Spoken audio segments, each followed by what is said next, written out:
Hunter x Hunter is known for having its iconic and legendary openings, but what if I told you that the opening for the Dark Continent will be the darkest one that we have ever seen yet? And that is no pun intended. But no, in all seriousness, the Dark Continent opening will be the darkest opening of all the Hunter x Hunter arcs because, like I said, Hunter x Hunter, it's known for having its light yet dark theme concept for the whole series, whereas we see Gon and Killua, obviously they're laid back, they're always happy and stuff, but in the world that they're in, should they really be acting like that? But this arc is going to be completely unlike any of the other ones, because we saw what the Chimera Ant arc brought. We saw what arcs like York New City arc brought. But what if I told you that this arc will surpass all of them in terms of the grittiness and the darkness for the series? And the reason why I'm saying that is because we get introduced to the princes, and the princes are the strongest and the most ruthless characters introduced in the series, starting with the fourth prince, because we see that he is easily beyond Meruem's level and he just learned Nen. So that just goes to show you that once he actually does master his Nen potential, he will actually become unstoppable, and we see that he's learning it at a fast pace too. So once the fourth prince actually does show us what he's fully capable of, then we'll actually see how strong he truly is. But the best thing about the prince is that it's not just one of them. No. If it was only just one prince that was hype, then that would be trash. But Togashi made sure to bring in the other princes, because we see that the first and the third princes, they look like they're just as strong as the fourth prince, which goes to show you that the other ones won't be irrelevant. Now, they might not have the same amount of potential, but strength-wise, Benjamin, the first prince, we definitely know he's not someone to sleep on. And the third prince, we see he's just as eager as the fourth one to get the title of the king. So the fact that they're still hyping up the other prince's power goes to show you how strong all of them are.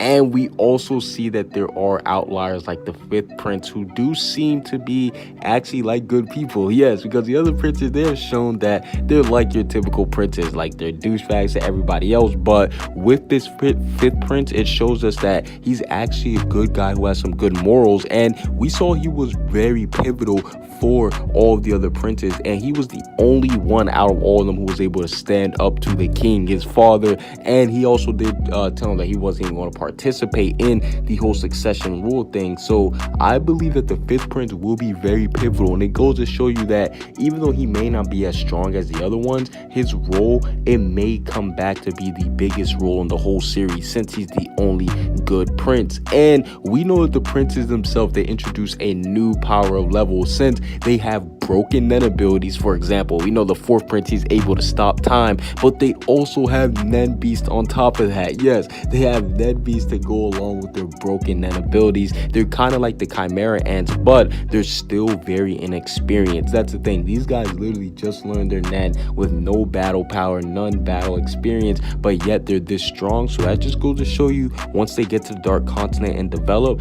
they will become even more monsters than what they already are. And speaking of monsters, I gotta discuss Beyond Netero, aka the only man who injured Netero in his prime. And we know that he is finally being let out of prison. He's going to be able to explore the Dark Continent more than anybody else. And the fact that he has been most excited about going there than anyone goes to show you that he will reveal something to us on the Dark Continent that will be groundbreaking in terms of Hunter x Hunter wise. Like, we'll never see anything like it before. And we can expect the return and highlight of our favorite characters like Leorio. Obviously, we saw he didn't really get too much highlight in the chairman election arc, obviously, besides Funch and Jing, but we see in this one he is clearly becoming a doctor, and he also is a Zodiac member. So we see that he begins serious training for his goal, and that's very exciting to see how far Leorio has come. And there are characters like Hanzo who do make a return, and we already saw what Hanzo did to Gon back in the day, so we already know how important he was. And the fact that he's one of the lead bodyguards along with Bisky goes to show you that Hanzo, his new Nen ability and all that stuff, they are definitely hyping him up. And last but definitely not least, the man who I think will be the first one to die on the Dark Continent, Izunami, aka Kurapika's teacher. And I believe that they're going to do this to Kurapika's teacher simply because we saw what happened to Kite, his teacher, and gone, obviously gone, had Kite as his teacher. We saw what happened, but we do know that Kurapika, now that he has somebody who has taught him Nen along with him, what if Togashi does the same thing and making Izunami end up dying so that Kurapika can end up grow from this? And what if he actually does make Kurapika learn how to use, or not learn, but make him utilize his Nen power outside the Scarlet Eyes with the death of his teacher? Because his teacher Izunami, I can just see the death flags hanging over him with this arc. So the return of the new characters is definitely something to be excited for the open, or the return of old characters, I should say. The return of old characters is something you should be excited for on the new journey to the Dark Continent.